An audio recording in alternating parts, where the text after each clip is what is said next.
Hey, welcome back, y'all. So this is Sunday, and I'm just out here puttering. Lots of puttering to do when there's beekeeping going on. Check it out. So yeah, you can kind of see I'm trying to get my bee section organized here. Got the patio somewhat started. Still have some spots to go. I went through my colonies here. They're all doing great. You'll see how I feed. You notice the planters that are on top of these hives. I use these little quart. They're like 1 quart or 2 quart plastic planters, and I feed with mason jars. So a lot of folks have already asked me, like, how does the sun not, make it leak? That's a quart of syrup.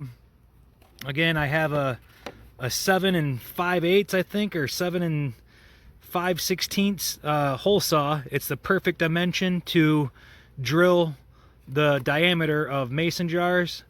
So you just drill a hole in the lid, fill a quart up with syrup, and then I just cover it with a planter and just set a brick on top, and it works fantastic. I've never had any issues leaking. It does take the bees, if they're only small. This colony here only has maybe 2 frames worth of bees. Brand new 2022 queen, just introduced in October. So they're not really strong, but it will take them probably, I don't know, a week to empty. So that's kind of what I use here.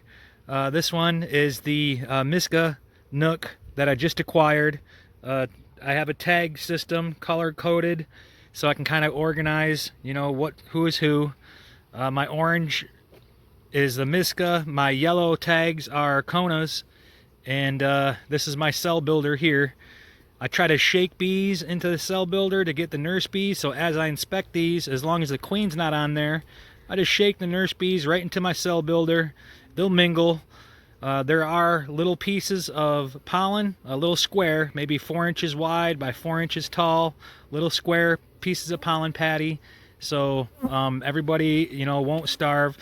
These doubles in the back here, nobody's going hungry. These 2 on the end, I have lots of nectar in the top. This one here had about 3 frames of nectar.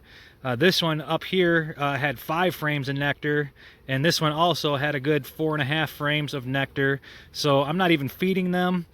This colony here is my newest Santa Fe nuke. The queen had about 3 frames of eggs and young larvae. They got plenty of nectar in there.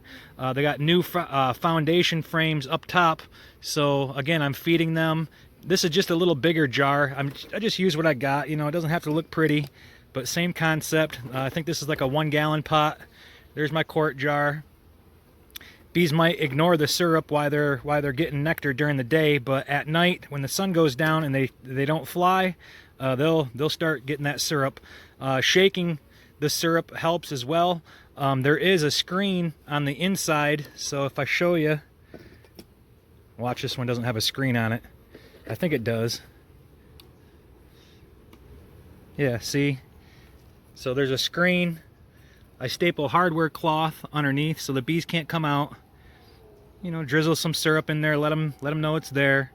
I take the pollen patties and I put the pollen patty underneath the top box so the bees can get to it really nice. Sometimes if they're only a single, like this one here is only a single, again, it's maybe 2 frames worth of bees. Brand new Kona queen that I grafted from.